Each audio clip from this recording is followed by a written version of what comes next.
Le Maouloud reste l'une des plus importantes fêtes commémoratives religieuses de l'islam. Il est célébré ici à Tivaouane depuis 1902 grâce à votre vénéré grand-père Seydi El Hadj Malick Sy. Cette belle tradition religieuse que notre pays doit à Seydi El Hadj Malick Sy, un érudit qui s'est très tôt mis à l'apprentissage du Coran, à l'étude des sciences islamiques et du droit musulman, est tout autant un acte de foi et d'adoration. C'est l'occasion pour moi ici, au nom du chef de l'État et du Premier ministre Ousmane Sonko, de féliciter très chaleureusement les professeurs Kébé et Fall pour l'ouvrage qu'ils viennent de nous produire. Le chef de l'État est revenu à plusieurs fois sur la question.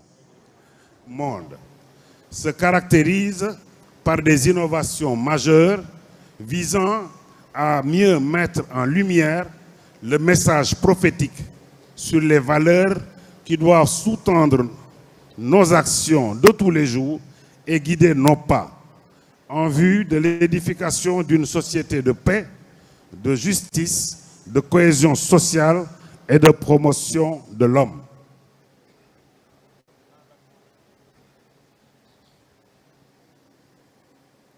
C'est dans ce cadre que le chef de l'État et le gouvernement ont suivi avec un grand intérêt le forum du Gamou de cette année, centré autour d'une thématique inspirée du hadith du prophète, paix et salut sur lui, que je cite.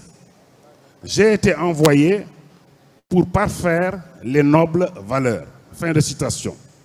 Éminence, le contexte actuel, marqué par des menaces de tout genre et une perte préoccupante des valeurs religieuses et morales, appelle de notre part un retour aux nombreuses vertus incarnées par le prophète Mohammed, paix et salut sur lui, dont nous célébrons la naissance aujourd'hui et qui nous vaut ce rassemblement de foi et d'espérance.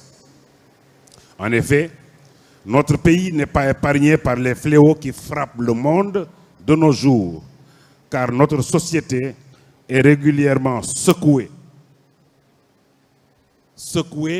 par des violences physiques et verbales, les accidents de la route, les incivilités, sans compter l'immigration irrégulière qui préoccupe au plus haut point les pouvoirs publics. À ce propos, Monsieur le Président de la République me charge de vous demander, encore une fois, de prier pour notre pays qui a besoin de paix et de toutes ses forces vives dans sa marche vers le développement. Aussi voudrais-je vous demander respectueusement, en ce jour privilégié de dévotion, de prier pour Monsieur le Président de la République, Son Excellence Monsieur Bassirou Diomaye Faye, le Premier ministre Monsieur Ousmane Sonko et l'ensemble des membres du gouvernement, pour qui le Gamou de Tivaouane revêt une importance particulière. Une importance particulière compte tenu de sa dimension religieuse, sociale, économique et internationale.